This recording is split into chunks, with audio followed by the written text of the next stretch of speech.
So welcome to CIS27A. My name is Casey Lynn. Sorry about last week, I got really sick and I didn't want to give you what I have, but I was vaccinated earlier in January, so it took me like 3 days to kind of write it out, and so I'm good. So in this class, we're gonna learn about computer forensics. It's part of cybersecurity specialist and analyst certificate. It is an elective in the associate degree for cybersecurity, and you can use the course to transfer to CSUSB or another institution. In this class, every session that you come on Wednesday, you will have hands-on, starting today, right? And computer forensics sounds really cool. It looks really cool, but it requires a lot of patience. Okay. So I've had a lot of students, I've been teaching for 19 years now, going on to be 20 years in this area, in IT and cybersecurity. So a lot of my students or my former students, they always are interested in forensics because it looks really cool. So I want you to have the concept, but determine that decision once you're going through the course, if this is for you. In the industry, a lot of people prefer to do network defense, ethical hacking, which requires some forensic, but very few people get into forensic because it requires time, effort. Sometimes you have found a bunch of things that you thought that would be useful, and then you have to take 2 steps back. Okay. And it's the nature of cybersecurity is because it's going to require you to think outside of the box and put in the effort and have patience. So with that, we are going to go over the syllabus for today. So a little bit of my background, I think some of you already had my classes in the prior semester. I see some faces. And then some of you also came to my Monday class. My name is Casey Nguyen. I have a PhD in cybersecurity. I got it in 2014. I have a master in cybersecurity management. It is a Master of Science. It's not an MBA. I really enjoy my work. I also own a consulting firm. I currently have 7 clients that are in IT and healthcare related industry. So my job is to give them solutions, fixes, and things. And my specialized area is web application analysis. I enjoy programming. I really like software development. I came from networking background. So prior to teaching, I was a network admin, a system admin, field technicians, network technicians. So I did that for a while. So in this class, we are going to learn about computer forensic investigation. We'll take a look at the processes. Some of it, a lot of it is going to be tied to requirements, legal aspect, right? A lot of times you hear things on the media about forensic, about a certain case. It could be criminal related, but forensic can be done to investigate internally within the company.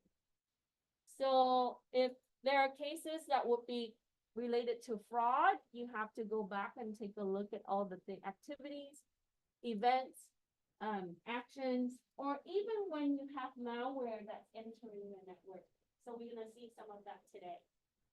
And as we are monitoring the network, we can pull, right, the network monitoring file, and we can take a look at how the malware gets into our network, which system it impacts, and how it spreads.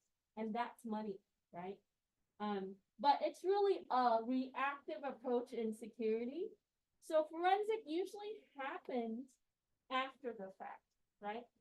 When you're looking at network defense and a lot of the other aspects of security, it is more proactive, like firewall configuration. If you apply to be a firewall technician, you're building barriers and protections for your systems. So some of the job is you have to clean up some of the things that happen.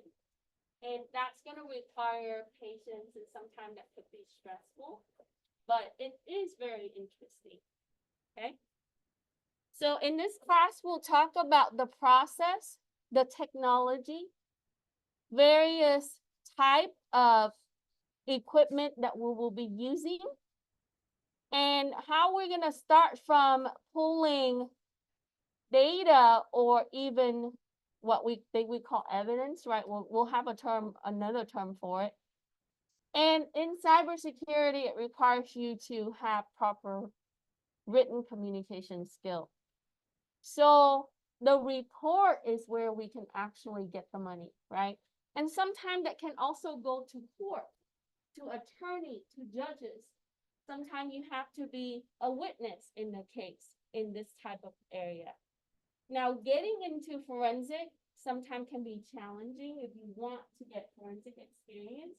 I encourage you to apply to county offices. There are private sector company that hires IT and security services company hire forensic people. But most of the time in general, most of us look at cybersecurity specialists, analysts, threat hunting type of job, and so on, right? So we are going to be using various tools, and there are a lot of different tools that we use. So most of the tools that we use are going to be not proprietary. You are going to use open source tool because, you know, it's free. But there, I will introduce you to some proprietary tool, and they have certification in that area. So we're going to have 54 lecture hours. So the majority of the session today, we're going to do lecture and assignment together. And then towards the end, I will introduce the lab to you and walk you through it. If you get through it today and be done with, you can submit it. It's due Sunday, right? So we're going to do that weekly. And then there are various times that we're going to do some online work. And then there's a project in this class that's going to require you to do outside work. So we're going to meet face to face. It's about close to 4 hours for this class, right? One time a week, which is nice. And I release everything on Canvas, so you have access to that, and grade will also be available on Canvas. So we will talk about the profession in forensic. We'll go into some of the terminology and the process in forensic. I'll introduce to you some of the certification if you like to get certification in forensic. And we don't have the voucher for that. Most of the voucher we have is for CompTIA. I do have Pentest Plus and the other cybersecurity ones. Forensic, there is an associate certification that you can get instead of the professional one for a cheaper price. So I'll talk a little bit about that, where you can find that.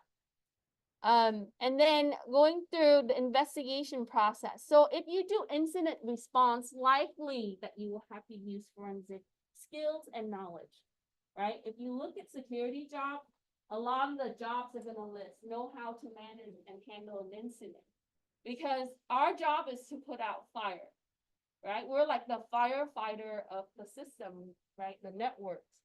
So we'll talk about the preparation and investigation, how we can be logical, right? We solve a problem logically and systematically.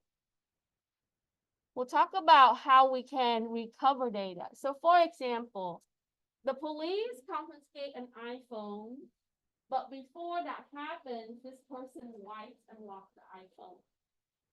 So how do you go about unlocking, right? Because locking mechanism for mobile devices now, right, it's tied to their cloud account. So likely you have to brute force their password. And then if you are able to pull their data, if they encrypt their data, you have to break the encryption or use tools to be able to interpret or analyze the encryption. And that sounds fast, but it will take days, okay? So it's not something that we can do in an hour, right? Sometimes we're gonna have to go get dinner and come back, right? So It's gonna take time and effort, like I said. Okay, I can't emphasize that enough because as you're going through the lab in this class, you're gonna be like, when is it gonna be done? How am I gonna get any kind of results? So I want to introduce you to it, and then you can always come back to it and do it. So it's gonna require some time. We'll take a look at file system and how data is stored on disk. This is so important in data recovery. People hide files in various areas, not just in, if you click a folder, you go into the files. And then they can also delete a file. So if I know I'm in trouble, I committed fraud, before I get fired or discovered, guess what happened? I'm gonna get rid of evidence, right? But the system doesn't get rid of the evidence. Even when you delete the files, it's still there. Okay. So we'll talk about how remnants of files and then file carving can be used to pull up the file.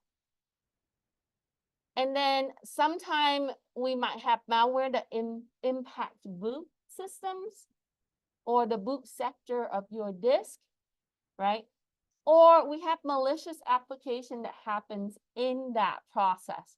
So you have to pull in the knowledge that you learned from CIS25, right, A+, and then tying it back into this class. So it's really important to know hardware and software well in this field, okay? So know your hardware well, how it works, how the computer works, the components of the computer. We'll take a look at the other OSs. We'll spend a little bit of time later on doing some mobile image. So we'll take a look at Android-based system and then possibly an iOS system, okay? And then we'll take a look at lab equipment and what that entails and all the technology and tools. So there are various type of tools that you can use. And then how you can manage your evidence, right? We don't want contamination or people damage our evidence. So we want to make sure that we maintain our digital evidence. And data maintenance, overall data retention is a big deal in the company. So even after the case, you can't just delete it. It has to be kept for a while because of litigation purposes, because they can countersue. Or in some cases, we want to go back and look at historical data in the case we have another case that's similar. So we would catalog and store evidence accordingly. And then earlier I mentioned a little bit about data acquisition. We'll look at the course description. So it's a little bit different process in different operating systems. So we'll take a look at how that's done. And then we'll take a look at the toolkit. So EnCase is a very popular tool in the field. When you search for forensic, right, you often see EnCase pop up and they do have their own certification. Many police departments use EnCase or FTK. So FTK really stands for Forensic Toolkit, right? But there is a company that produces FTK. Now, a lot of these forensic toolkit or the suite require database because sometimes we don't just handle one system in one case, right? It might be a group of computers or a segment of the network or many locations, many individuals. So the setup for a lot of these toolkit will require resources and very powerful system, okay? And then we'll do web and email investigation.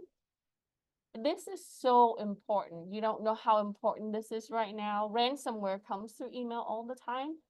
So we'll take a look at email headers, how the server passes across multiple networks, where it comes from, right? Or in the case where you have fraudulent communication, even in chat, right? We can pull that up from the image of the device. So we'll take a look at email investigation. And then in some various exercises, you are going to work with images. These are really fun, right? It's a lot easier to work with JPEG or PNG. So let's say that you look at an Android image and you're trying to find a drug dealer. the transaction of the drug dealer, the type of pictures that they take. So the forensic toolkit is really good at pulling up, right, various type of files. It depends on how you tell it to. So by default, we can pull up their social media, a lot of the things that are linked to their particular account, because everything is saved to the system now, right? And so we can take a look. And if you're taking pictures, right, if you do geolocation, that can also help us finding when they took the picture and where they took the picture, especially, you know, if they have that enabled on their mobile devices. And then we'll talk about data compression, data encryption, and then how we will be able to write the report. So by the end of this class, I will expect you and your team to provide a comprehensive report on what you have found in the given case, right? And then how the format of the report. So we'll take a look at some of the template on how to create these reports. And then how an expert witness, what's the requirement for that, right? Because in a lot of the criminal related case, when it goes through litigations or to court, we'll talk about how we can get data from the car. You have to get permissions.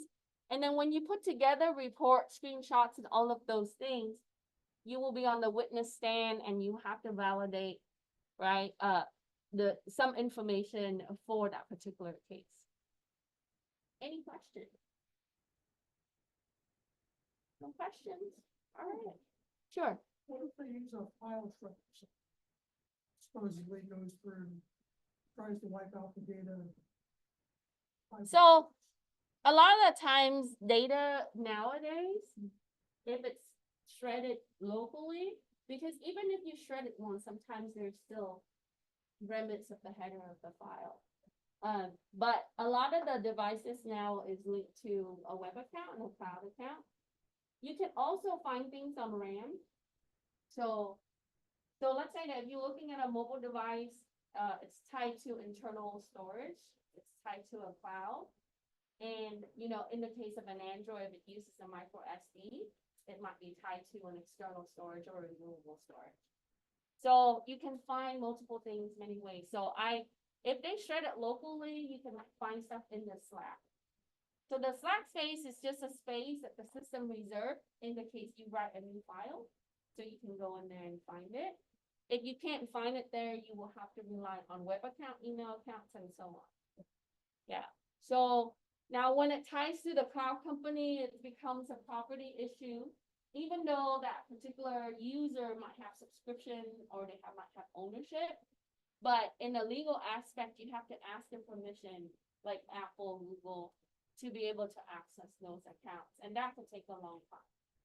So it has to be a judge order, a court order, paperwork that gets submitted to their legal team for review, and then it comes back. So it usually takes between 3 to 9 months. Yeah, this is why when you see cases, it gets carried on because, you know, when you have to provide, you know, when they submit for that particular evidence, forensic and computing, you know, it also depends on like where that data sits and who owns that data. So it can be a lot of time questionable. And then in Europe, you have to ask the permission from that user because, and then, you know, there's some waive requirement. So there's international law that's also required. So there's a lot of like hoops. Other questions? Good question. Okay. So the learning outcome, we're going to be using tools, ability to analyze data on the disk for computer forensic purposes. You should be able to explain the concept and the terminology that relate to computer forensic for the role of forensic specialist. And I think those are the two. This is written by RCC. Okay. There's no prerequisite for this course. I highly recommend if you haven't taken CIS27 or other courses like CIS25, take it, right? Coming into this class with technical knowledge is useful. I will try to make it very accessible for you, but in technical classes, we reference a lot of the technical materials of the related courses, but take 25 and 27, that will be useful. This is the book that I use. You're not required to purchase this book. I provide you with notes every week, so you can use that for your assignments. But if you like to read this book, there are forensic books that are, you know, bigger, longer, more expensive. I want you to get the general concept from a perspective of a professional. So when you read this book, or even the notes, you're gonna see that, you know, the way that it's written is really from the perspective of professional, like more of like a storytelling kind of thing.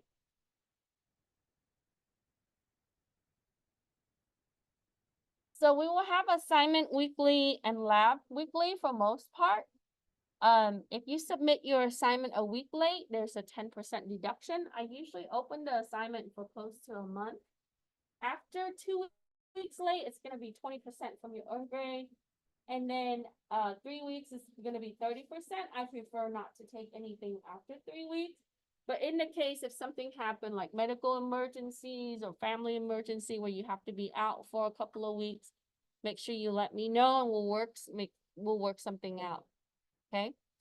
We'll do some in-class assignments. I'll go over that along with the concept, because the way I teach is if you write it, you see it, you hear it, you remember it. And that's how I teach. Okay. We will have a course project, and I will have you collaborate with another student or in very small team. You do this together. So the project will be open after Thanksgiving. So when you come back, you're gonna hear about the project, or you can read about it. And then you'll be able to go through. So you have to go through the beginning to the end and finding all the things that are required for the project and put together a report, like a real case. We'll have quizzes throughout this week. I do not give midterm exam. The course project takes place of that. You do have a final exam. It is 50-question multiple choice. It will be released on Canvas, as if this class is a hybrid course, during the last week of class. So I'll let you know when the final is open, and then you'll be required to have a passcode to access the final. And the final exam will entail from chapter 1, the unit 1, all the way to the end. Okay. The quizzes, you're allowed 3 attempts. The best score of the 3 attempts will be recorded, and quizzes are open. When it's open, it's gonna be due on Sunday. So you won't have quiz every week. It's gonna be like every few weeks. And then I have quiz review games, so you can use it to prepare and win a prize. I might or might not use Lockdown Browser. I had some student having issue with Lockdown Browser last semester and the prior semester, so let me think about it. Okay. But in the case I use Lockdown Browser, I do not use webcam, so you will need to install it. You just can't have applications that are running when you're taking the test. Extra credit, when you see the extra credit opportunity, you can submit for it. I do not take late extra credit because it's just extra opportunity for your grade. This is helpful when your grade is at the borderline. Let's say that I'm at 89% or 88%. I need that little boost to get to an A, right? I go through each student individually at the end of the semester to see what is lacking. So if, you know, a student missed a couple of the lab and the lab grade is the lowest percentage, I put that in. The majority of the time, based on my data, right, a lot of the students did poorly on the final, only because, you know, maybe they have other finals going on. There might be a lot of different impacting factors. So it never exceeds 7% of your grade. So it's minimal, right? So count on it as extra. I've had students that had like 98% and they got the extra credit, so they got 100% in the class. I use standard grade scale, no pluses or minus. In order to pass the class, we know we have to get a C or better, but I want you to aim for A's, right? There will be, these are the category. Homework assignments, 15%, quizzes, 10%. Assignments for in-class and participation will be 20%. your lab will be 20%, your course project will be 15%, and final exam is 20%. Any question? Okay. For attendance, I do take attendance at the end of each session. So as we are finishing up the lab activity today, I will take attendance. It will be weighted, part of the participation. If a student is absent for 2 or more weeks, and if that person doesn't communicate with me, I do reserve the right to drop the student. If the student wishes to drop the class, make sure we are mindful of the deadline. I think the cutoff is the end of next week or week 2, actually the end of this week, right? By Sunday or Saturday. Otherwise, it becomes a W. Now, in some cases, this happens, later where the person just doesn't show up anymore, right? Sometimes I let that person earn the grade that they earn, and usually it's going to be low without any kind of submission for the work. So if you have to be absent, maybe because of work or emergency, let me know, in the case that, and then I will share with you the videos that I record so you can always catch up. And then if you need help in lab, I'm here before class, so you can come in for help if you need. If we have problems, make sure we talk about it. If you have problem with students or with me, we have a grievance policy on the NBC EDU or the college website. You can find grievance form that gets submitted to student services dean and also academic dean. And then it will be addressed. If it's between individuals, that will be addressed. With faculty and students, that will be addressed.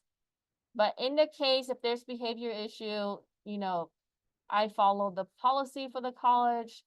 Could be dismissal or other things, administrative actions. So we want to do our own work, especially the final report for your project, right? I know AI is abundant and you can ask it to do wonderful things. It should be your study partner, right? You can ask it to search for things and help you out with some of the smaller tasks. But I do use the software to check, so make sure that we don't copy and paste and pull stuff from the web and do our own work. Your effort in this class should be earned because, I will validate you by giving you a batch at the end of this class that you have the skill sets that you need, right? And, most of you are going to be in the apprenticeship program. So we want to go into work knowing what we're doing, right? We don't want to go to work and kind of just like, oh, I took the class, but I just like look a bunch of stuff on Google and I don't remember. So we want to apply the concept. If you, so in the case that if there is cheating, right, 0 on the assignment and possible dismissal from the course, this happens a lot more in my programming classes, computer science classes. I've had individual turn in codes and code from AI recently, in the prior semester. And I see it because, it's the same and multiple people did that, right? So you don't want to go through all the class and then not be able to get the grade, right? For accessibility accommodation, we rename our DSS Center here at Moreno Valley College as ARC, Accessibility Resource Center. Even if you're a NORCO RCC student, if you want MVC faculty to accommodate you, you need to contact them, right? I don't think a lot of people know that. We just assume that you go to your home college. But if the class happens at that college, you have to ask for accommodation at that college. They do have Zoom hours, email, and phone. So you can request accommodations such as extended test time. If you need a specialized technology like screen reader, they do have the resource for that, and other things like note taker and so on.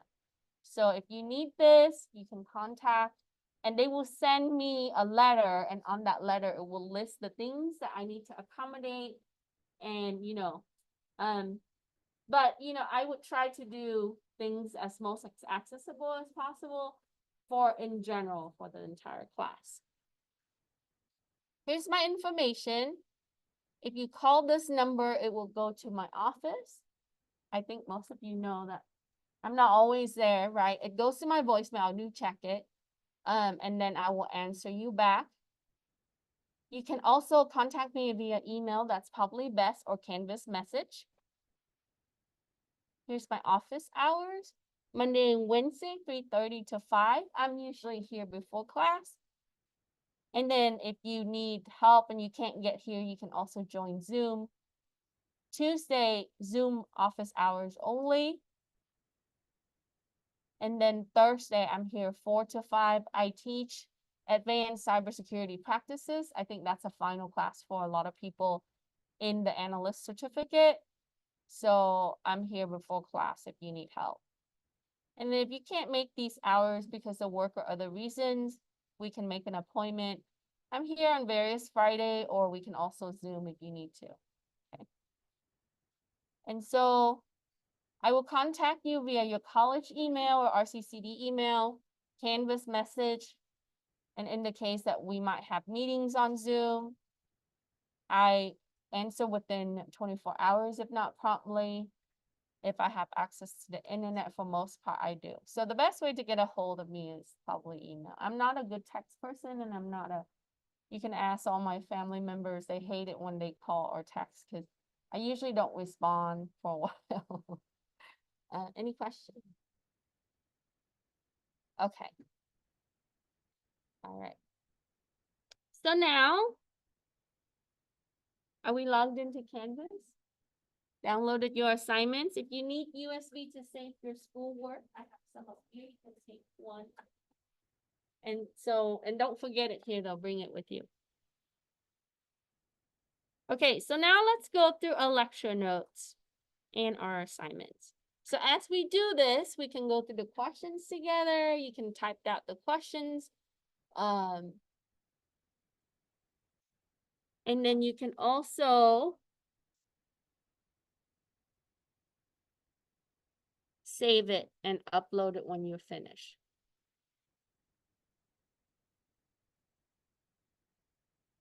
Okay, so for this week, we're going to cover chapter 1. And chapter 1 introduces you to digital forensics.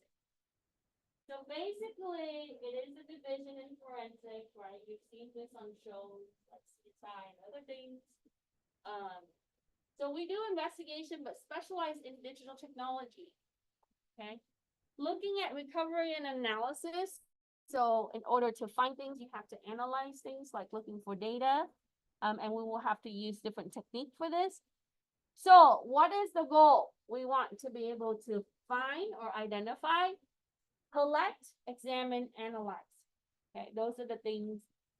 But the most important thing is once you find the data or the information, you want to preserve it, right? We don't want someone else to go and access it and destroy it. We want to make sure that we preserve it for, could be legal, or it could be collection purposes for studies and so on. So we call evidence artifacts, okay, artifacts. So in this class, we're going to refer to that as artifacts, okay? And then we might have to go through formal examinations, whether it is a violation or not a violation, guilty or not guilty, right?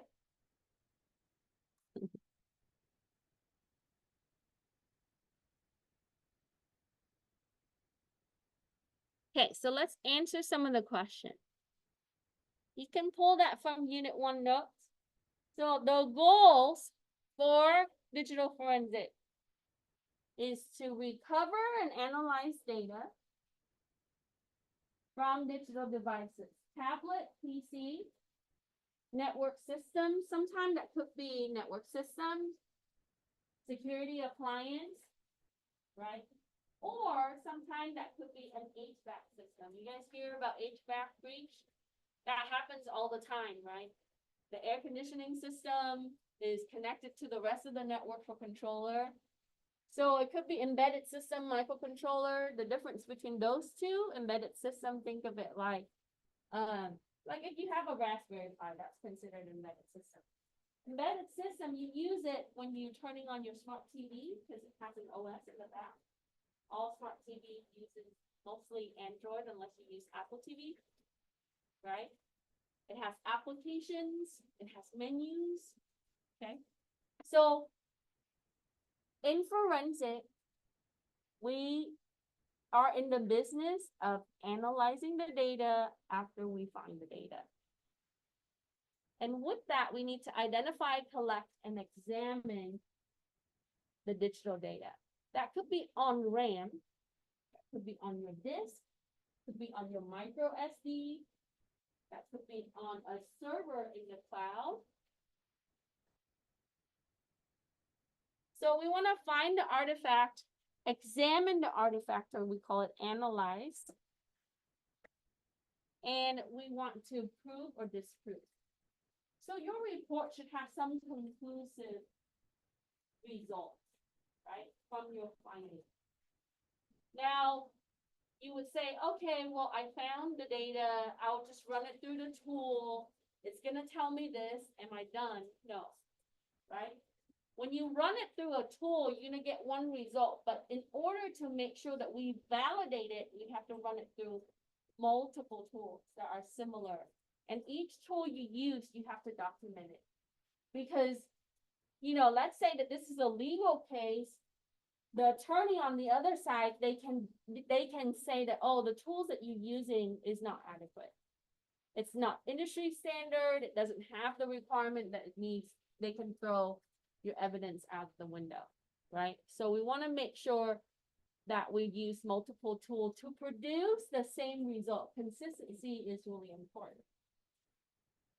Okay. Any question?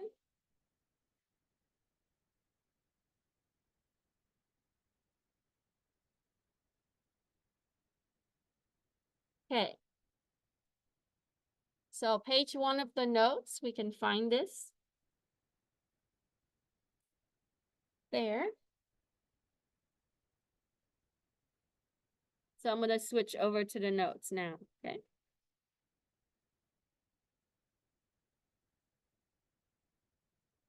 So on the next part, so when you look for work in this area, you might see a lot of like forensic examiner role. That's typically tied to like county, sheriff, or even when you go for departments like DOD, Department of Defense, and so on. Okay. I know NSA is hiring and DOD is hiring interns like crazy. So if you're up for that, you can also check it out. I think they're going to reopen the 2025 summer one really soon. They had reached out to me recently, and then I'll share with you another opportunity for fellowship overseas if you're interested in working for the Department of State, right? Have to pass clearance for those positions. So the role of the forensic examiner, we have to be unbiased. We have to be neutral coming into the case. And when we're presenting the finding, it's going to be where the results is going to take us. So we have ethical obligation, okay, to prove the innocence. That's what you want to do. So in criminal investigation, we want to make sure that the finding, right, is unbiased. Okay. Because it is impacting people and people's life, right? What if they're innocent and you know, because of the evidence, it's pointing the other way, right? So the subject in the investigation and how it impacts is important.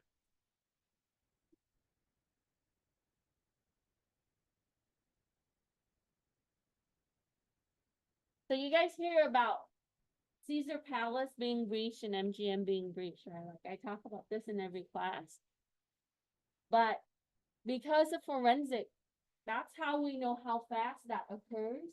and where that came from, right? So they had hired a security company to come in and look at, after the fact of what had happened and where that comes in, right? So there was a lot of like pre-assumption about what had happened. And so, but there was never a clear thing. A lot of people in the industry say that there's internal knowledge in how that breach happens. And you can read a lot of articles about that too. So forensic is when we have an incident, and when we handle that incident, we have to find out how it occurred. And that happens in security all the time. So the role of the examiner and how your obligations for ethics in investigation, you have to be unbiased, like I said, in presenting your findings. Very, very important. That's first. In security, ethical practices is so important. You are privileged to a lot of very critical, sensitive information. And this is why a lot of times background is critical for some of those roles. But not having the ethical practices, that defeats the purpose, right? Even out of forensic, when we're looking at ethical hacking and other things, we want to make sure that people understands various options and how it is a diverse environment, and making sure that our obligations are met. Okay. So code of ethics is critical. And your conclusion impacts people lives, right?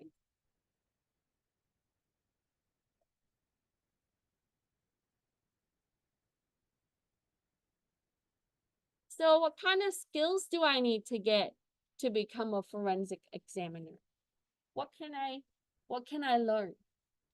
A lot of times, soft skills. Communication is important.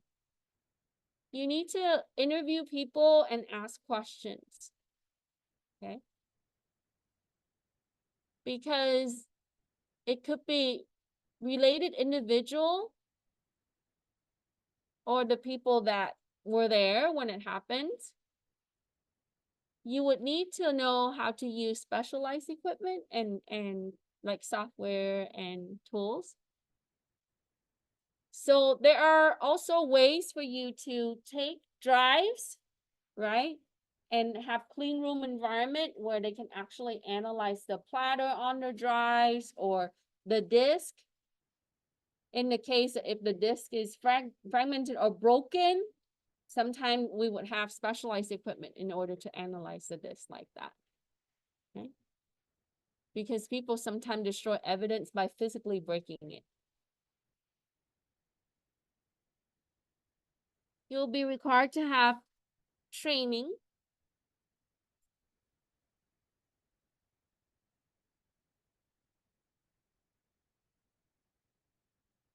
So we want to analyze it based on facts and circumstances that is presented. And derive the most accurate conclusion as much as possible based on the resources that we have.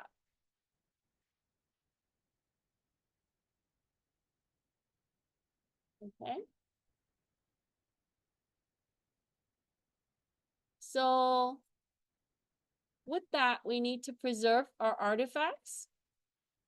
Go through the chain of custody. Who knows what chain of custody means? So when I first acquired and obtained my artifacts, right? I have to document me, who I did it today at this time, this date. And it's stored here, right? On a network drive that is password protected and encrypted. And then when I pass that on to someone to do further analysis, right, I have to document that. So and so is going to access this at this time, right? And this is what they're doing. So with the chain of custody, you have tracks of where your evidence goes, how it's maintained, because this can also be a flaw, right? And that can defeat all your purposes when it goes to court and they don't use it as evidence. So in administrative or criminal proceeding, the procedures of and the requirement of chain custody is important. This will come up on quiz and final exam. So make sure we know that. Any questions?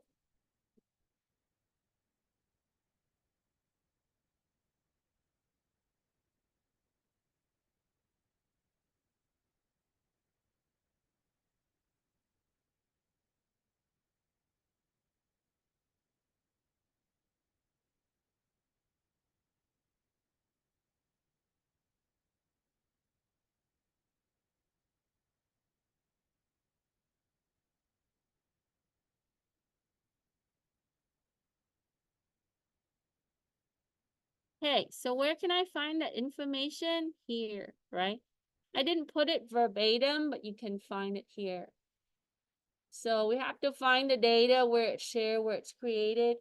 So the file has to be created, right? And then if it's shared, like let's say a picture, then you can see where the source is, where it goes. We have to kind of map that out too.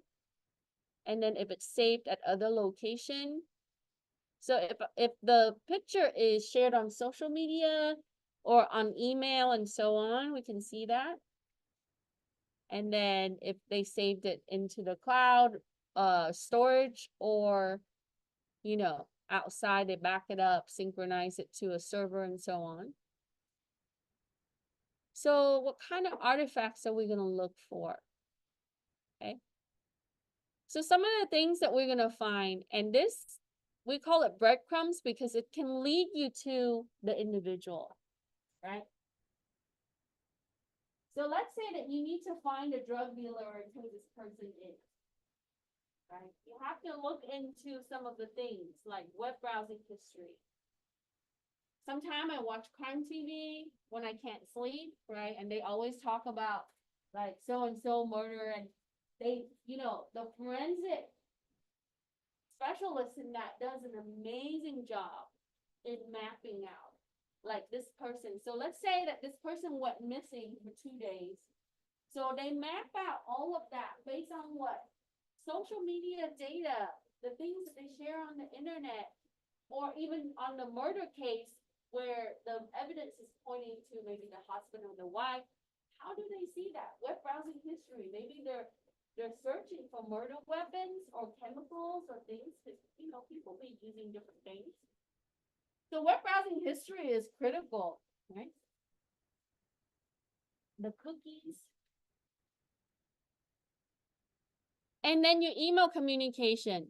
Remember that your email goes through multiple servers to get from point A to point B. Okay? And in the email header, it's really cool because it tells you what? It tells you who sends it, subject, and then any file attachment that comes with it, it has that link. So we don't have to pull out the whole email. We might just need to pull out the email header and you're going to see it, right? To be able to see what kind of communication they have. And then if you need to get into the content, then you have to get into the payload area. But with that, you know, if you're tracking malware coming from email, it's perfect looking at headers because you can see, right? So if someone is attaching an executable, it shows it, the type of file, right? And if let's say Gmail didn't kick it out because it's malicious, because sometimes it doesn't track it, and your system, right, overlooked it, you can still see it, why it's malicious, how it's malicious. Okay. Network activities is important. So I told this story before in my other classes. So long ago, my job was to like I worked for a company that they installed kind of like a spy software onto the user computer. at the end of the day, I have to pull the data and take a look at what the users do, right? So companies, they have the right to do that. Nowadays, you gotta make sure that the user acknowledge that. So months went by and nothing really occurred. So one day we had someone that worked there for a few months and I was pulling the data and exactly at about right before 4 o'clock, this person was watching child pornography online, right? So found the information, went to my supervisor saying that this is, and sure enough, they called security right away, right? So this person's in the director position at the time, and they escorted him out of the building, and that was anything else beyond that, they probably went through the legal aspect of it and so on. It's because that person was using the company's resources, and so they have every right to terminate and also prosecute, go for like cases for that person. So, did I really enjoy spying on people like that? No, right? Like there was some ethical aspect about it and I really fought for it. Like I really felt like people do have to have some kind of privacy, but their argument is because it's companies' resources and they want to make sure people are productive. And they wanted to see like the user pattern and for network purposes. So I was transitioning from like a network admin into a system admin, and they didn't have any security person at the time, and I had to do that. So, anyway, so cybercrime, anything that would be related to illegal activity, that means violation of the law, right? That involves computing system or network. You guys know the computer abuse law? They changed that to computer abuse law of 2020.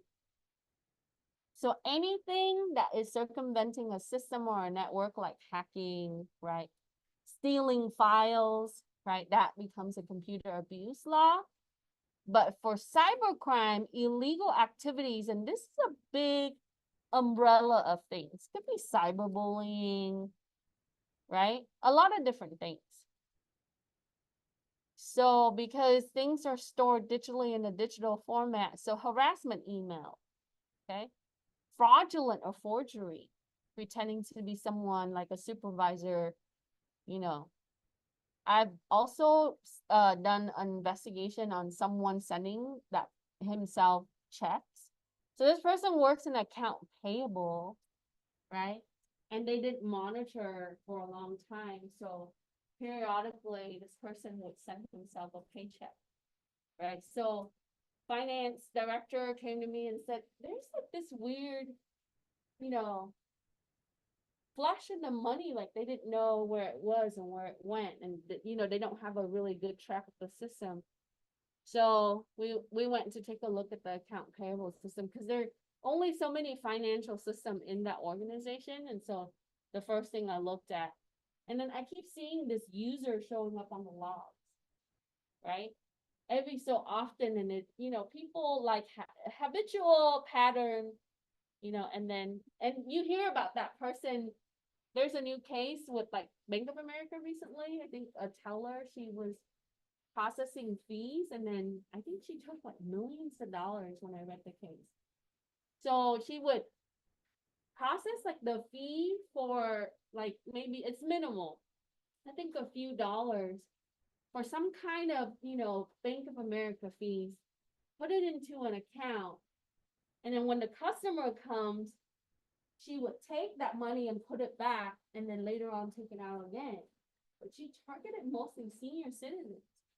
And then so she did that over the years, and it turns out to be millions of dollars. So when they did an audit, when they found it, they were just noticing like these transactions were moving around, and then it ended up being into one account, right? You can footprint it all the way to that account because they have to take the money out somehow. So this person had gradually took money out. They bought homes, they bought boats, they bought property, lots and lots of things. I think, she ended up being in prison. I read the case recently, and then now, she has to pay back for the losses because all of these families were impacted, these individuals.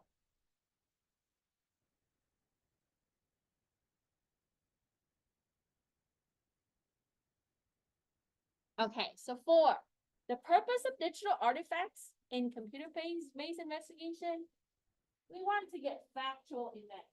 Right? I'll have this on video, so later on, and you've probably seen this from my playlist as well. Factual events. Objects and activities. So objects are things, right? Could be data, files, pictures, computer, laptops, tablets, smartphones. Subjects are people, right? Users. And activities, actions that happens. And we use this to identify the person that is conducting illegal activity. So I was listening to the radio coming to work, and they were talking about banning smartphone use in K-12 school in California. Right, they're really pushing for that because it's distracting the students. And a lot of the cyberbullying cases, because students are messaging on social media or through chat during class or during school hours. So, and then parents have concern about emergencies and things like that on how their kids accessing the smart devices. Right? So even in the case of you looking at cyberbullying, you got the object, the system that they use, the network that they use, factual events, things could be posted or shared, communication that happens, activities that's committed. We can find everything on the network. Everybody, every device now is attached to a network, right? You don't have communication if you don't connect to a network. So it's on the network, it's on the network log, it's on the network monitoring capture. So, yes. VPNs. So VPN, depending on the technology. So if they use organization VPN, we can find it. But you have to attach to a network to be on VPN. But if you use software-based applications, you can find it on the computer. But network is going to give you a broader picture of what's happening.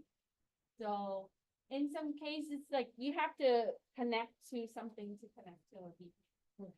Yeah, like authenticate through a firewall. So, and then if it's encrypted, there are tools to undo. But most of the times, if that person is at fault or arrested, right, in this country, it waives their rights. Mm-hmm. So we do have the right to get into their account. And then in the case that if you don't have access, you brute force their account. That's usually the case. So all the CSI stuff that you see, like the technician, they're accessing the smartphone or the devices. Yeah, they're brute forcing the device. Okay. So example of cybercrime, hacking, right? Corporate espionage, forgery, cyberbullying, harassment, theft. And it can just be harassment or sexual harassment, right?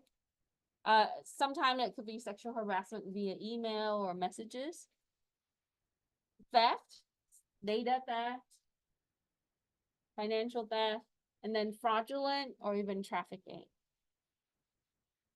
Drug trafficking, human trafficking, in various cases.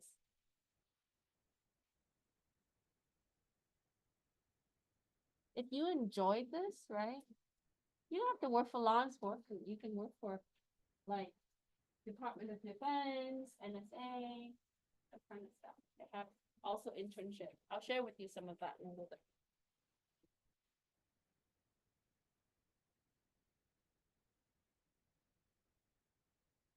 So I put for number 6, look at page 2 and 3 of your notes. So select the role of cybercrime investigation that you want to pursue. And that could be different, right? Like I can't give you the answer because your answer might be different than mine. Describe the task and activity you will be conducting. So let's take a look at our notes. Okay. So when you're looking for security job in the forensic area, you're going to see a lot of first responder or incident response technician.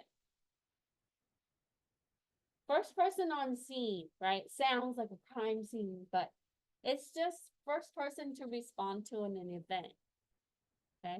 malware events, breach, data leak, lots of things. It doesn't have to be a cyber crime. It could just be, related to that or something different.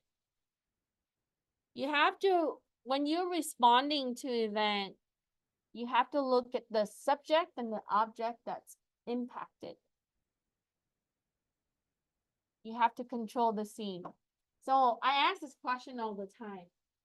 If the malware gets to the virus and it gets on this computer, what do I do first? If I know that the malware hits that computer, what do I do first? Unplug it. Okay? Because once it gets to a system, because that system is connected to the network, right? Pull the cable, right? Yeah, you can turn it off, but most of the time it's effective. Now, important in forensic, when you turn things off, your system state change. Okay? We have to leave things on to look at what's happening. So if it's running, when you turn it off, the RAM flushes. Okay? Because, right, we know that it's volatile, so RAM needs power, and when you remove power, it gets rid of all the things. Okay?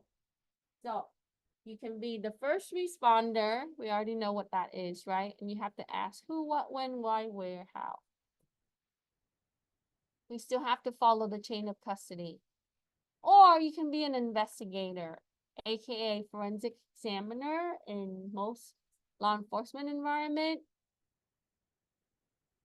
And this role is a little higher than the first responder. It is still on the scene, but you have to take charge of the indirect activity. So sometimes we'll start as first responder and then move into investigator. That might be what you aspire to be. Then you also have crime scene technician. There are two groups. Law enforcement related, you have to be a sworn officer, right? Because this is going to be jurisdiction. So it's going to be related to the jurisdiction of the law. And we deal with search warrant for the sworn officer, so you can serve that. And I also told this story before. So one of my friends, my old friends, used to be a network admin for City of Loma Linda. He now no longer is there because he went elsewhere. Happens to a lot of IT people. As he was monitoring the network, he found a resident person that uses the service from City of Loma Linda to distribute child pornography. So with that, his obligation would be contacting law enforcement. They confiscated 12 servers in his garage. And on that 12 servers, there are thousands of kids' pictures. And, because I was talking to him one day and we were sharing a story and he told me that, right? So in a lot of the cases, you do see criminal activity and then you have to, your obligations with that. So we're privileged to a lot of, and you ask yourself, so this case, you must report it because it impacts those kids, right? And that's illegal. And then with this, for the sworn officer in this area, right? You see the police pull someone over for probable cause, right? So they can question someone or they can search someone for probable cause. And then search warrant is applied when the owner revokes the consent. Okay. So there has to be consent given. And then if it is revoked, then search warrant is applied. So sometimes you see this where they confiscate systems, and like in the case I told you about the City Loma Linda case, right? They have a search warrant and they found 12 systems, 12 servers.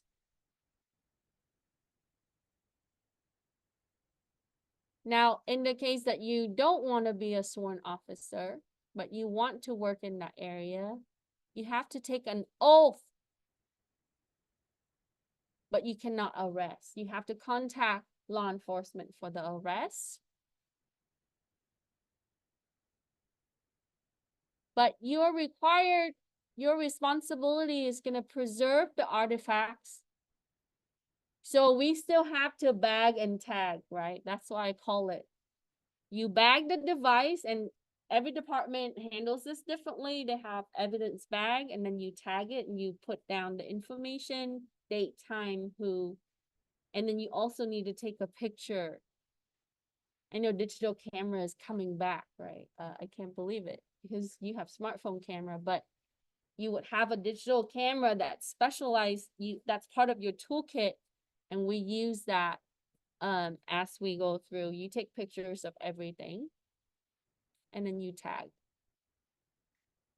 Okay, so pick one of those roles that you see yourself doing, right? You don't have to really pursue this area, but you say, oh, I could do this. So you can put that down and then put down some of the skills that you see from here. Like for this one, you have to know how to do RAM analysis, right? Create forensic images, access devices, and then do file carving or analyze files on storage or servers and so on.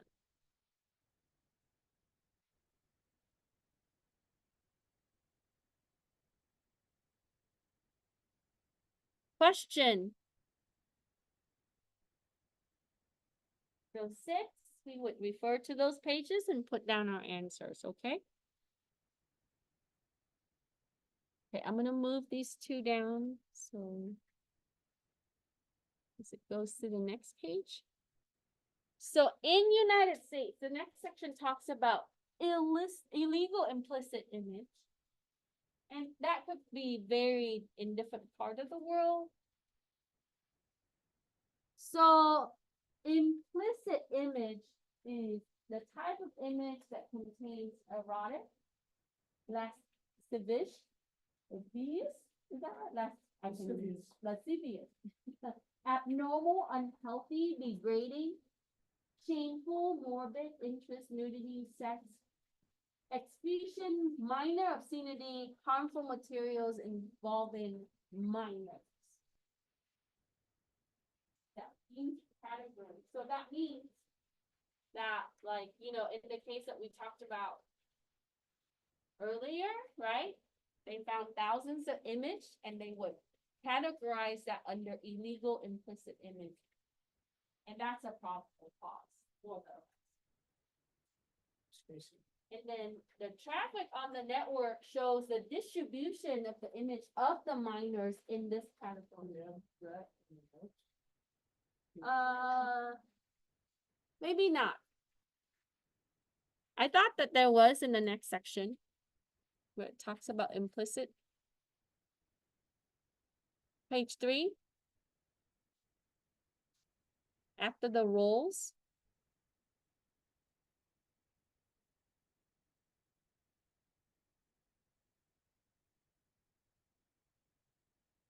Oh, there's only illicit. Yeah. Take a picture. No.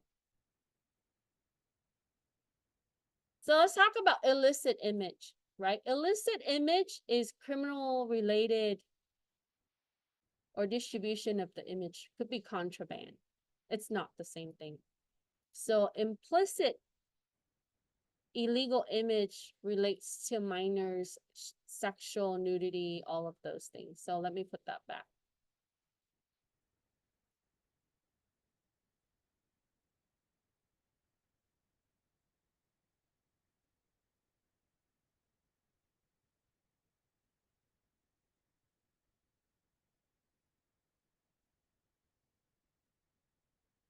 So in the case, you know, I read some cases with like kids cyberbullying, or, you know, you've seen movies and videos and things that are made for that, right? So one kid distributing to their friends of some another kid's nude pictures. It's also fall into this category. okay?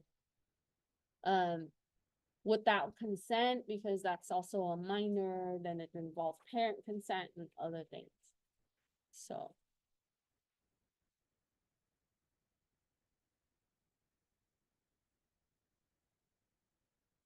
We'll take a break in a little bit after this, and then we'll work on the lab.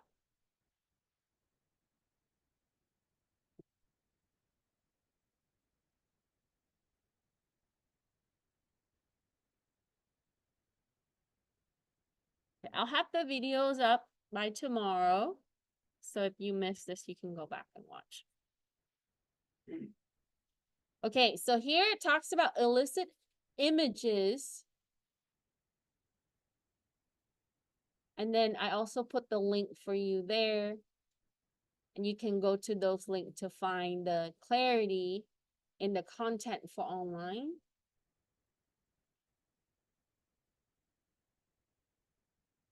So earlier we talked about email communication is important. So service provider, they say that they don't save all the transaction, all the source IP, all of that, right? All the billing information all the time. Now, data retention for most communication companies is about 3 years. You can request things from text messages to multimedia messages and also email messages. Because, you know, your smart device is tied to iCloud, Google, and so on, even Microsoft for most part.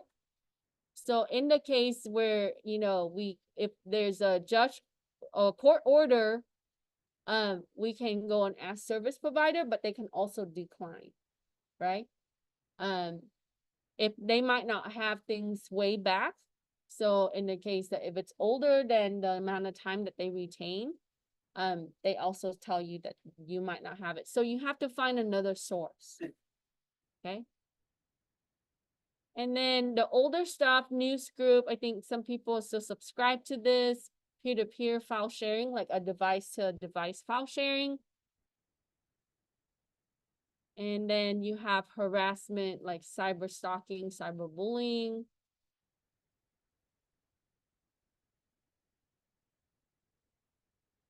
So in United States, you can subpoena for subscriber information. Okay. Now, how do I know the IP address? That's for the service provider, but there's public IP address, right? We see that. And then, you know, the subject information. So their physical address, not the email address.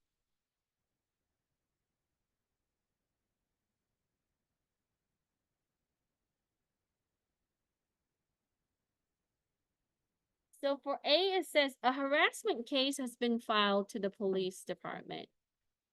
How would an investigator begin the investigation? First, we need to talk to the people. So we have to conduct an interview with the victim, right? The person who filed the case, their family members or friends or affiliates, could be co-workers. So you start there. And then we would start trying to find evidence or artifacts.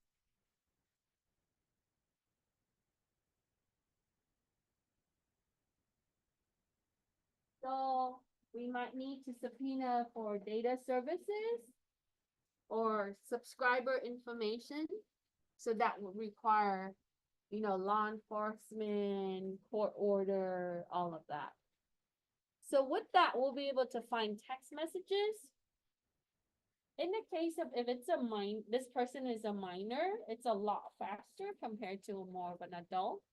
So text messages, social media messages, images, video, posts. Then we can also try to pull network logs and records, so network traffic records. So if this happens in a workplace, likely that is more apparent. If it's happening like in an individual home, we would have to go to you know, the router, the wireless router at home and be able to find the information if that is activated. Sometimes that can be difficult, right? So you would make a list of things that you want to find, and we would go through that list. IP addresses, because system communicate back and forth, right?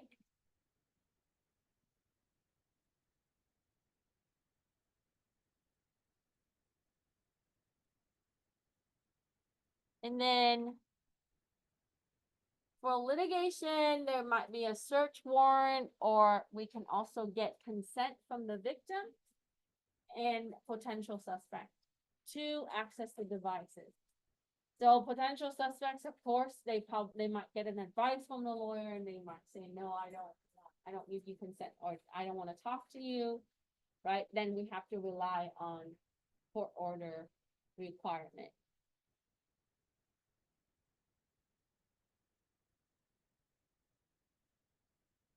Now, if we only have the victim information and the data, right, the evidence from the victim system, attorney can argue about that, right?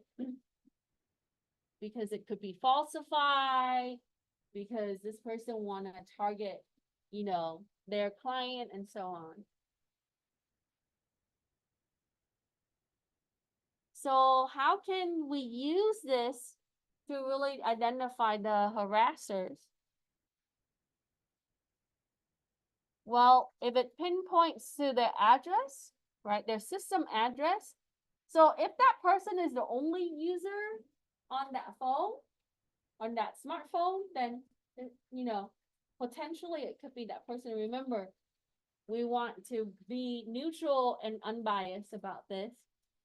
But we want to take a look at maybe content in text messages from the systems to another system, the victim system and the suspect.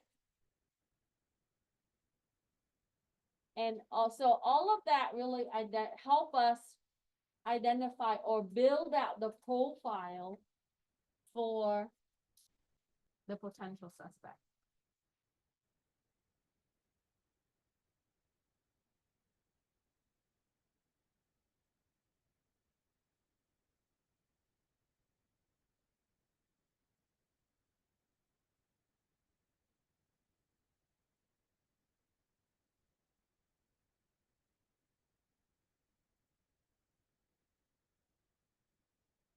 Question? So I want to give you an example on how you would start and what kind of things you need to find, and then how those things are going to help you identify guilty or not guilty, right? Identify the person and say guilty or not guilty for your report.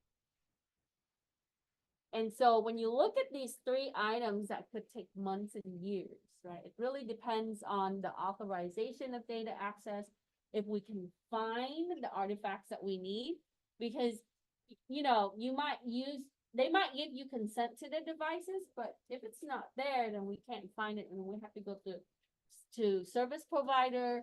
And if it's not there, so you have to have alternate ways to really find things. And then if you find things, you gotta validate it for accuracy.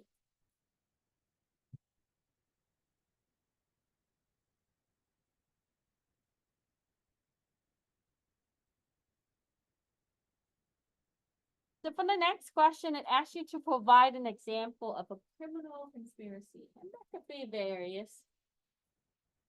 So I put down a spouse conspires with boyfriend, girlfriend, or significant other to commit a crime against the other spouse. And you see this on crime TV all the time, right?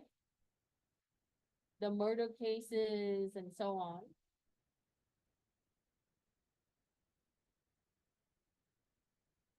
So in this type of case, what kind of digital evidence we need to get?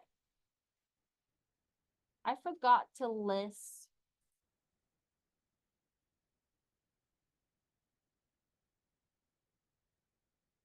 That's one of the most important things. So Internet of Things app services, why is this important? GPS systems in the car, right? is so important because it really pinpoints where they were physically. If we can map things out about so and so is meeting so and so across the town. If you look at Crime TV in some of the cases, that's how they see it.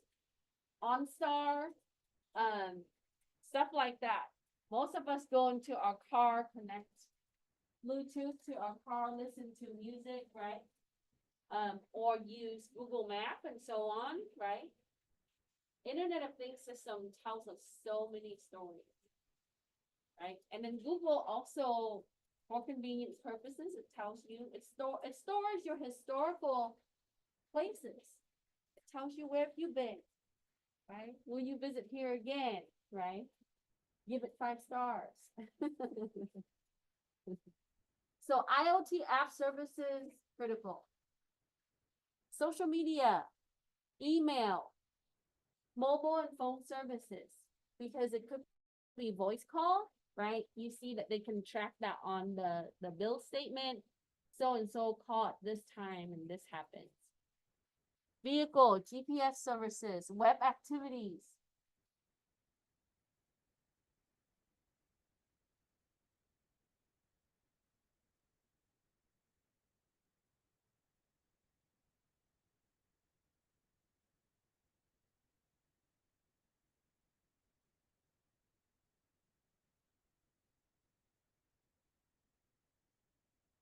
In America here, your vehicle is not required to have camera system, but other parts of the world, you know that the car is required to have black box and it stores video data. So digital evidence for that would be accessing the car stored video in the black box. I know that happens a lot in a lot of the European country and some Asian countries. And then they have surveillance on the street too, so cameras are everywhere, every corner that you look. We are a little bit more concerned about public privacy. So, you know, and then the ownership of that video, right? And then California got a rule that if you're recording a voice, you gotta get the person to authorize you to say that you're recording their voice. But, you know, if you go look at a lot of the surveillance, they're only recording the image, not your voice, because of that requirement. So, you know, so you have to kind of think out of the box, like, where can I find this information about this subject? What kind of object can I find about the subject?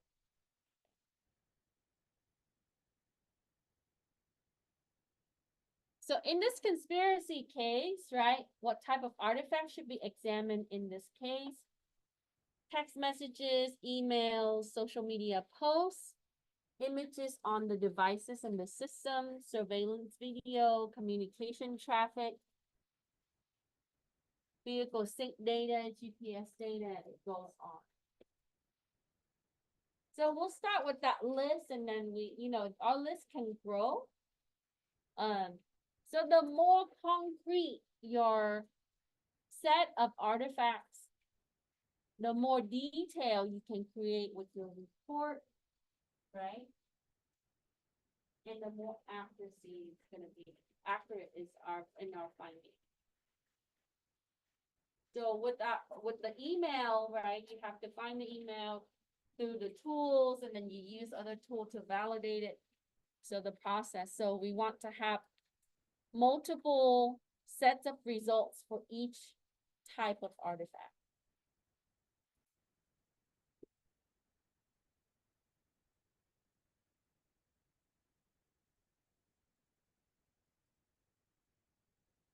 So you go home and you're gonna tell people, hey, I learned this in computer forensic, and they're gonna ask you for different favor. You gotta be really careful about doing people favor in this area, right? Anytime that you do anything for cybersecurity, get written consent and permission, sign, date, and have a witness. Okay? Even if it's like a family member.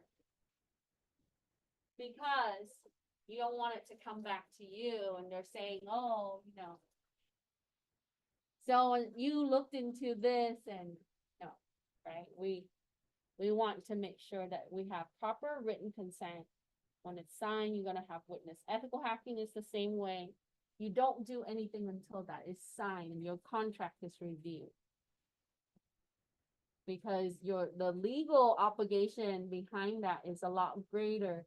You can lose your career, you can go to prison, a lot of things, because if they accuse you, oh, you broke into my phone and look at my data, and then now you share that data to the public, oh, it becomes another problem, right? You don't want that.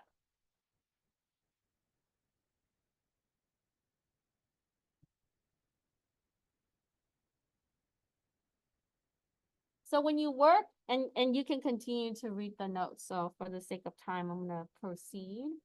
We're gonna take a break like a little bit before 7, so you can use the restroom, get some water. So far we talk a lot about like the, maybe working for public sector, sheriff, like and then when you're working for a corporate, as a corporate investigator, so what are some of your duties? You're still gonna have to gather evidence, right? You have to look at your evidence. You remember my story about before 4 p.m. that person went on a website, right? So you have to look at, so gather your evidence, analyze your evidence, and then present your findings. You still have to do that, but instead of presenting it in court for certain cases, it will be for supervisors, directors, and so on, right? Your audience is going to be a little different. Now, if you do it for administrative proceeding, they will, in a corporate environment, that will have to be sent to law enforcement for judicial proceeding. And you might have to testify because it's your finding, right? So they will subpoena you. Now, in the case that if we work in corporate and now it becomes criminally related type of case, so we will have to testify.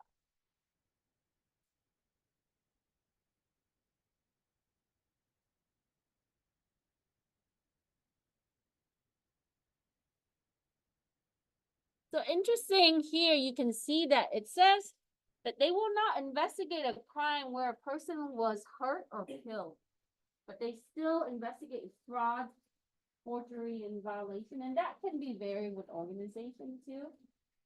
If they got hurt at work and it becomes a work risk or an organization risk, they will investigate that, right?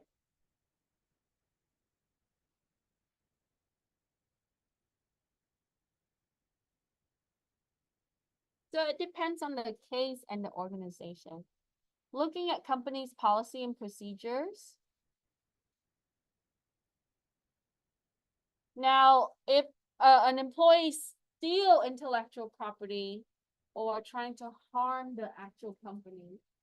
So for example, right, like you have an engineer that has access to Boeing planes layout and design. And this person is leaking that design to a company in China. This happened before, right? So they will investigate that. Because it becomes intellectual property theft. Now, sometimes you run into cases where it's on the person device, bring your own device to work, but connect it to the network, but it's work related, and then so the argument is this person owns the smart device. They store the data on there, but it's organizational data. So, and then so the hurdle that you have to overcome is to get the data because they own that device, right? And if they're not arrested or anything, so you have to get the consent to access it. So a lot of the time we have to rely on things on the network or service providers and things like that, because people will likely decline for you to access it, to pull the data.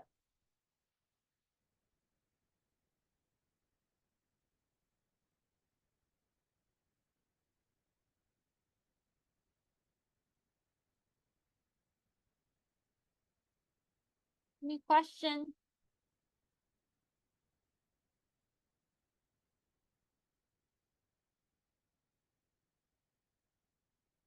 In the case that if they actively do things, right, like people actively send email to the wrong people, right? Sensitive data to the wrong people and creates data leak. You still have to investigate, right? They might admit it and they might not know it.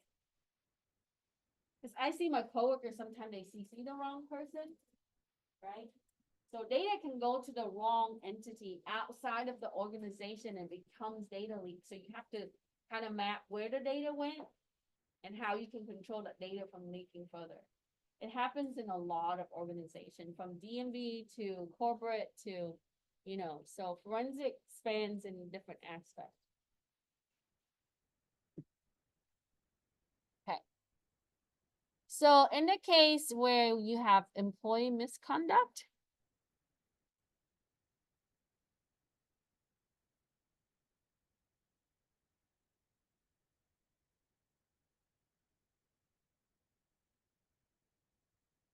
I'm sorry, did you guys need still the other one kind of long? So let's move this down.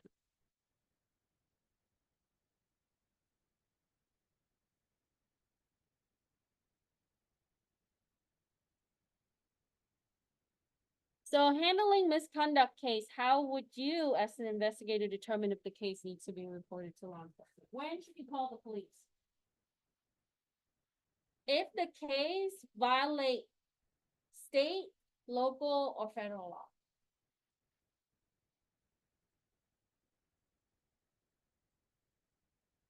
So violation of regulation. And in a corporate environment, before you do anything, call the police, because it's PR, right? Public relation is so important. Reputation for the company is so important. Because when it's criminal cases, a lot of the public information is available through court system. So you must consult the legal team in that company and executives, your supervisors, your director, your C's people, right? Making sure that you're authorized to do that. And then it becomes an ethic. Sometimes they don't want you to report it, but that, so, it becomes a whistleblower kind of situation. So you have to really look at the practices for ethics and what you believe in, all of that. So it really ties down to the local jurisdiction. So it's good to understand the law and know the law, right? And then if we're not sure, we consult the legal team or legal advisor. So earlier we have the corporate espionage in our answer. I want to make sure that you understand what that means. So you only need one, right? I list a few there so that way you can see variation. A scenario in the case of corporate espionage.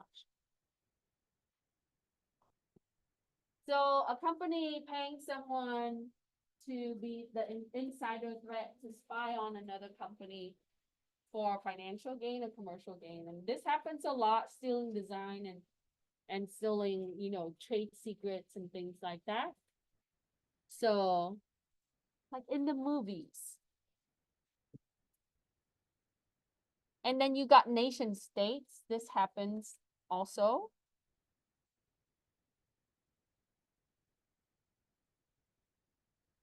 So I went to a training with DOD one time, and the FBI agent was there, and he was talking about how some of the well-known institution professors, they're doing research and they're being paid by the federal grant, like National Science Foundation and other entities, but they're giving out some of the specialized research information to companies in China, right? And then they have pictures of these people meeting with, so I thought it was kind of interesting on how these people were followed. and so on.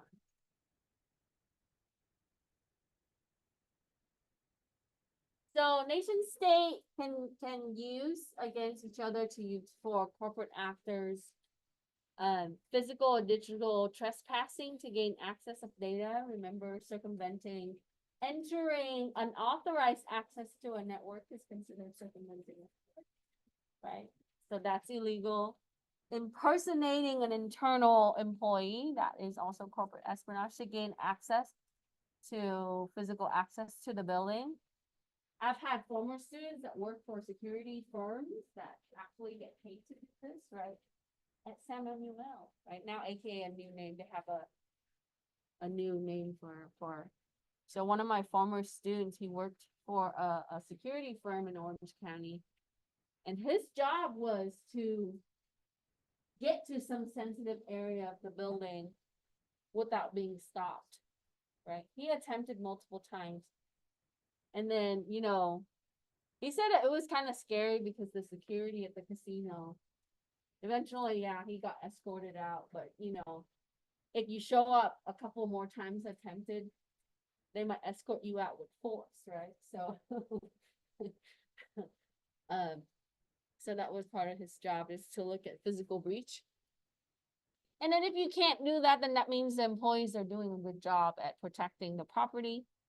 So now intercepting voice and data communication, that's a big regulation violation, right? Eavesdropping is a no-no, right? You know that. And then sometimes they deface a website or manipulate company's website, manipulate social media against competitor, I guess, we carry the free of speech loosely in social media. Like, people tweet different things about different organizations. But, the repercussion behind that, they can come back and sue the individual, right? Because it creates bad reputation. And if they have a great loss because of a tweet, then they can target that individual. Definitely.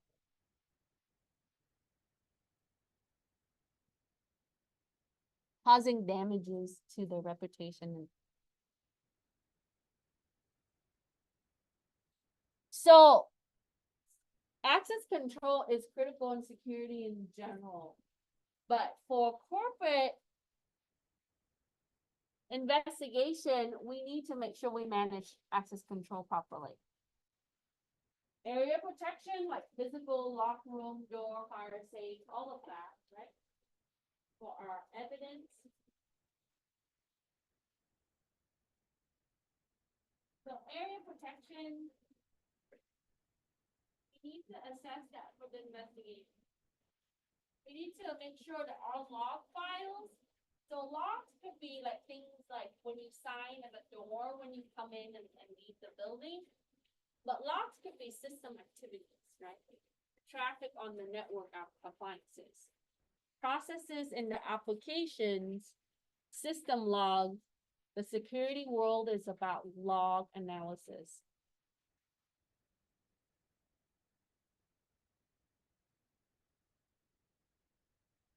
A lot of people ask me, oh, I'm interested in cybersecurity.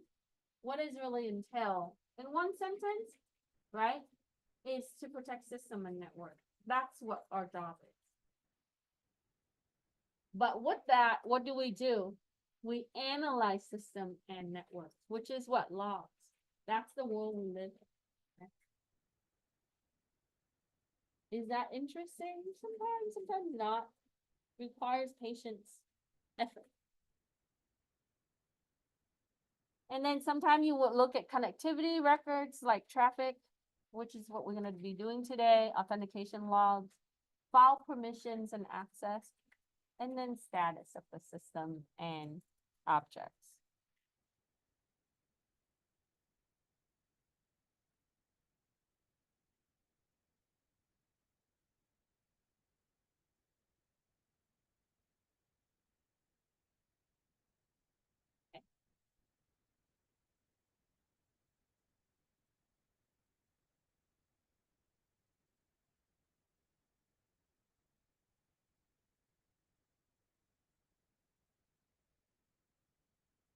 So you have a scenario, certification test loves giving you scenario and you have to interpret the questions.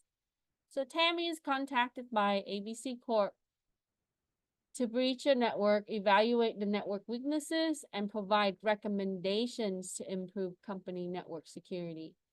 What type of hacker is Tammy, right? Tammy is a pen tester, or sometime you can see it as, say, ethical hacker, right? So that would fall under the white hat. When we do this, when we evaluate weaknesses, which is the vulnerability of our network, right? And then we're giving that report. So the difference between ethical and unethical hacker is that the ethical hacker, right, provide recommendations for security improvement through a report and giving that solution to the organization. The unethical hacker circumvent the network, most of the time they take data or things that are valuable or look around and then leave, right? Sometimes leave a door to come back, but like I said, Tammy would not do anything until things are signed. Okay. Witness and signed.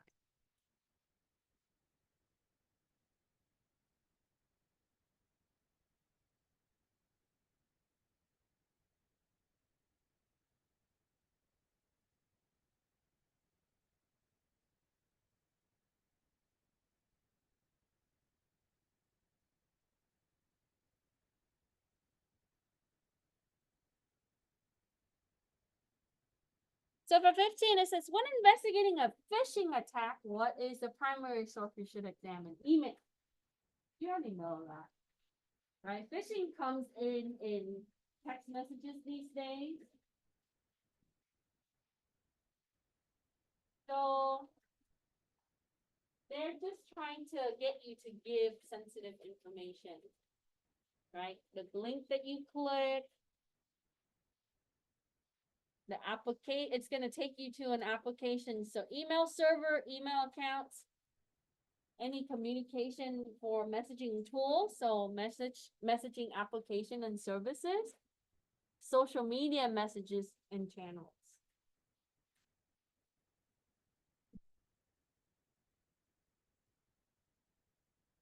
They do fish via phone, right? You guys know what deep fake is? Some of you know, right? Deep fake.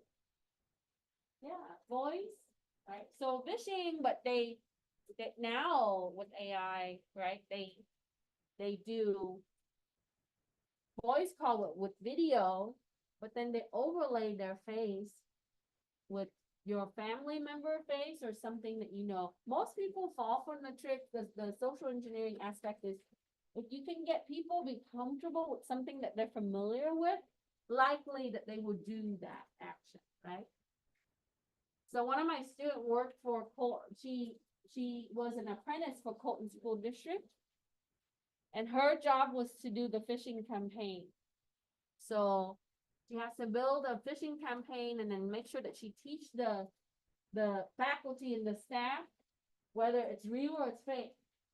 50% of the faculty and the staff in the Colton District clicked on the link, right? So she had an overlay of an email of their their account paying with their paycheck, right? It says, oh, you know, she needs to reset. She asked them to reset their password for their login to look at their pay stub. And they did, sure enough, 50%, right? So at that point, when the person clicks submit, right, the prompt shows them. So that's what she designed. So the most fun for the phishing is through email. And lastly, I know I promised break before 7. So a general manager is suspected of committing theft. Okay. What type of system should you examine in this investigation? So management, likely that they will have access to computing systems. So their desktop computer at work. If they have a laptop, check that. mobile devices, their vehicle. A lot of times, some company will provide them with company's vehicle, or even their own, they might use their own vehicle. Surveillance system, network appliances, email server, authentication server, and database server. So each of those take a little bit of time. So I saw maybe before spring, during winter time, I want to say in January, before I left for my vacation, I read a case not too long ago. There was a group of people, and what they did was they had a way to steal Best Buy inventory, like big screen TV, electronics, and so on, because it comes to the warehouse, and then the warehouse would have the truck loaded and distributed to the stores.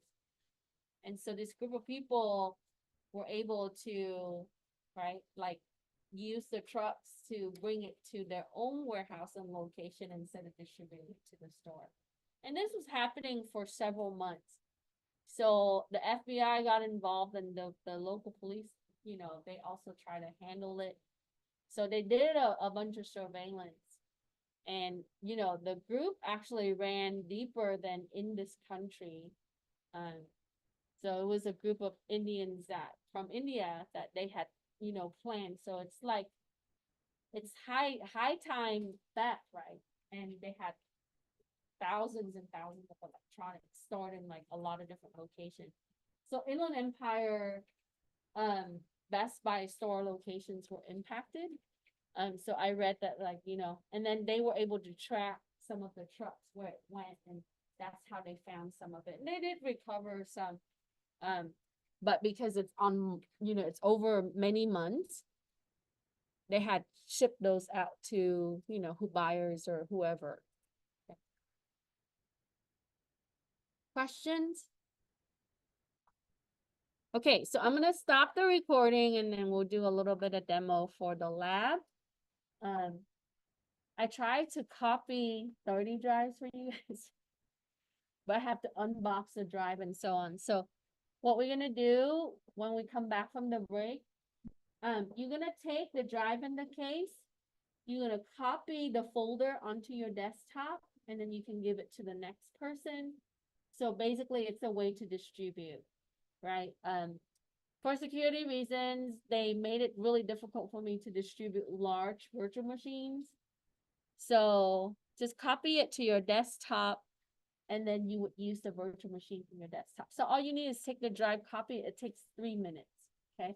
And then put it back or give it to the next person who doesn't have it. So that way we can have it used for the rest of the people. And then I'll walk you through how to use the virtual machine and how to do the scan. It doesn't take very long. So we'll try to do both exercises today. If not, you know, we'll finish it up the next time, okay? All right, let's stop the recording.